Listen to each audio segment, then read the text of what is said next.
Hey guys, Joe here again, and I know last week I talked about GCSEs, but obviously there was A-level results the week before, which obviously none of the guys in the contingents will have got their A-level results yet, but some of you may have got ASs, so well done on that. Uh, I can tell you from experience, those AS results, you can change what's going on there. You can make things better. I had a tough time when I did mine and didn't get the results I wanted, but took a different strategy, and now I work at a university helping others learn. So I did from what my AS results were, which yeah, I at that point I failed two of them.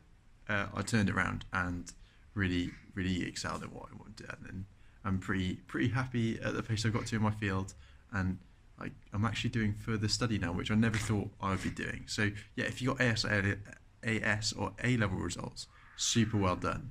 But that obviously means some of you are thinking about going, well, not thinking about, are going to university this year, and that can be quite daunting, quite scary. And as I said, working there, I've got a couple of top tips for you. For you guys who are going, first off, that could mean that there's people who are going to the Jamboree who are moving from their hometown to another place in the country. If you're coming to Wales and you're going to the Jamboree and you want to find out how you can get involved with the Welsh contingent in any way, so you can meet up with others who are also going to the Jamboree, just drop us a mail. We'll happily get you in contact with the closest scouts or the closest other IS team members from across Wales who are going to the Jamboree as well. But yeah, so number one of my top tips is always make sure you've got a meal or a couple of meals that you're confident cooking. All right. First couple of weeks in uni, everyone's a bit nervous, a bit scared, but if you can put everyone at ease when you go into your first week in uni and you can cook a meal that the whole flat that you could be living with is happy to eat, you're going to make friends like this. That's something that we've all learned as scouts is being confident cooking and doing other bits and pieces. So yeah, I totally recommend going into uni having a couple of dishes that you can cook. It would make you friends super easily, and it's also really good for you. You're going to eat well. You haven't got to worry about food. Other things to think about is find out what's at your halls. There's like some of you be going into self-catered, some of you be going into catered, but find out what you need to take. Do you need to take your own pots and pans?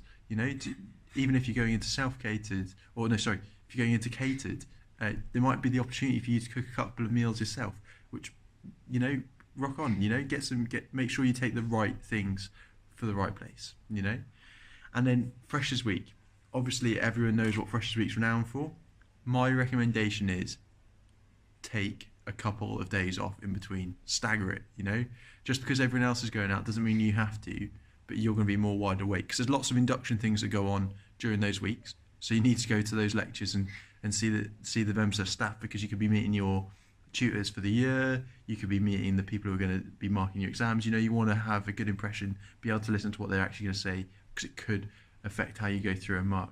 And yeah, I know you've just done that tough bit of school, but there are still things you have to turn in university. You're going to be assessed the whole way through, so don't just switch off.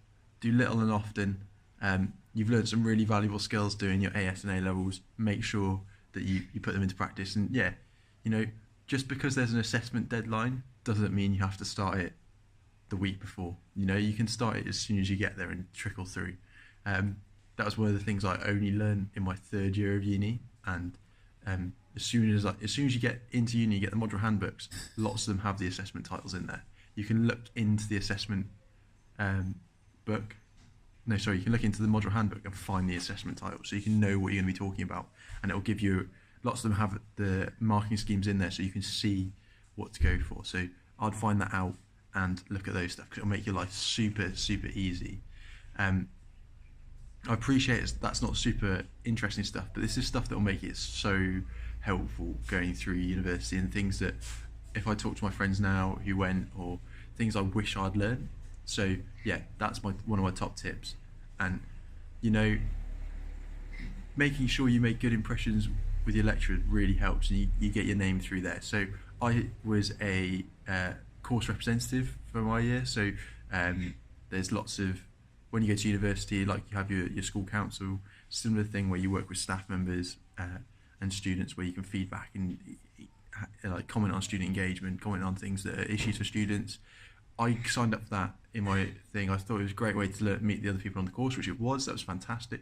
But also meant I got to make loads of good allies in staff members that I studied with. So it meant they got to know me by name. So if I ever had a problem with an assessment or I needed to miss a lecture for some reason, they knew there was a face to the name. They knew it was me. So it meant it was much more relatable, and they were happy to get in contact. Like, made it easier for them to know who was getting in contact with them, to understand why and what for. So that really helps as well. So if you get that opportunity, jump on it. It's my biggest recommendation. And remember, you're there to have fun. You know, don't feel pressured to do anything. Make sure you keep on top of your work, and make sure you smile the whole way through. But if you're a scout and you're going as well, get in contact with the local scout district or area. You know, there's always people looking for scout leaders, and it means that you keep that scouting family and that part of your routine alive. You know, there's people there who will happily show you around the city, show you around wherever you're going. So yeah, those are my top tips. I know it's a little bit boring if you're not going to uni. Some great ones, if I'm honest, I'm saying them because they're my tips, but there's some great ones there that will really make a difference to you when you go to uni. So it's all from me. Have a great one. Best of luck on your uni journeys. If you're travelling to Wales and you're already going to the Jamboree, or you're a scout, get in contact. We can get you in contact with the people who can help you find a scout group locally, or we'll be able to help you straight away. And I look forward to hearing more from you. So that's it from me, and we'll see you soon. We hope that you liked that video. If you want to follow our journey, give us a like on Facebook, a follow on Twitter, or subscribe down below.